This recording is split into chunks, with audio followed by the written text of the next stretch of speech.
Hello, my name is Jonas. This is the second part in a series called How I Approach Lenses. In this video, I will explain how I think about lenses when it comes to focal length, compression and movement. This video will be less technical than the previous one, where I talked about sensor sizes and explained how I can calculate the crop factor of a camera and why that's important when choosing lenses. Now, before we begin, in regards to the previous video, I would also like to clarify that the depth of field created on an image actually has nothing to do with the sensor size of the camera itself, only the lens and its focal length and aperture. But because different cameras with different crop factors forces you to choose different lenses, a camera with a smaller sensor tends to create images with a longer depth of field or less bokeh, and a camera with a larger sensor tends to create images with a shorter depth of field or more bokeh.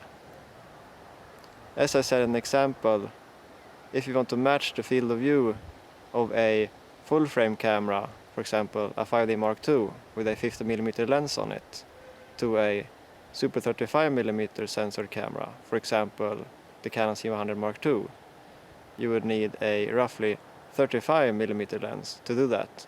And when you go from a 50mm lens to a 35mm lens, depth of field in turn will be longer if the aperture is kept the same. So, back to the topic of this video.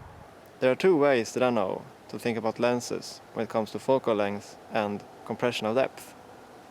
In the first way, which is how I used to think about it, a wide-angle lens will compress the image less and exaggerate movement, while a longer lens will compress the image more and make it seem that objects are closer together.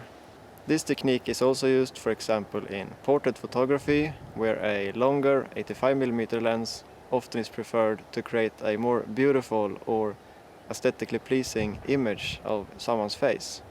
This longer lens compresses the subject more and creates a different look to the face than what, for example, a 24mm wide-angle lens would. While thinking about lenses as having these inherent characteristics will probably give you the results you're after, it isn't completely true. Which brings me to the second way about how you can think about lenses when it comes to focal length and compression.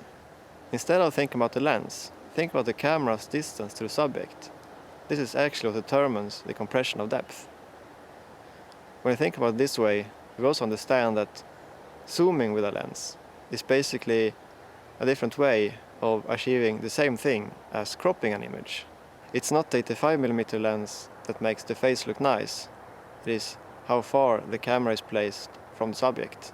Now, if you instead would use a 50mm lens and crop the image 1.7 times, you will achieve the same results regarding how the face appears in the image if the distance between the camera and the subject is kept the same.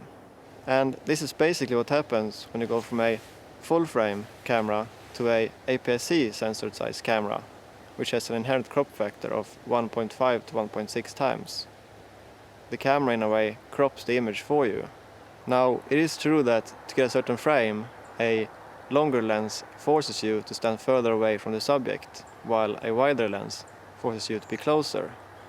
But it is not the lens itself that creates the compression effect, it is how far the camera is placed from the subject. In this example, I started off at 18mm and then zoomed in to 55mm. You can see that the compression of depth didn't change, since the positions of neither the camera or subject was altered. I then went back to 18mm and moved the camera closer to the subject, and the look of the face is now different, and the background seems to be further away. This is because the perspective of depth is being compressed less than earlier. Another way to think about this is with white dashed lines on a highway. The ones further away seem shorter and also approaching more slowly when driving towards them, while the ones closer to you seems longer and also approaching more rapidly. This is due to angular distance, which is related to the observer, or in this case, the camera. So, I hope you learned something from this video. If you have any thoughts or questions, please leave a comment below. Also, remember to like and subscribe for more videos. Thanks for watching, until next time, goodbye.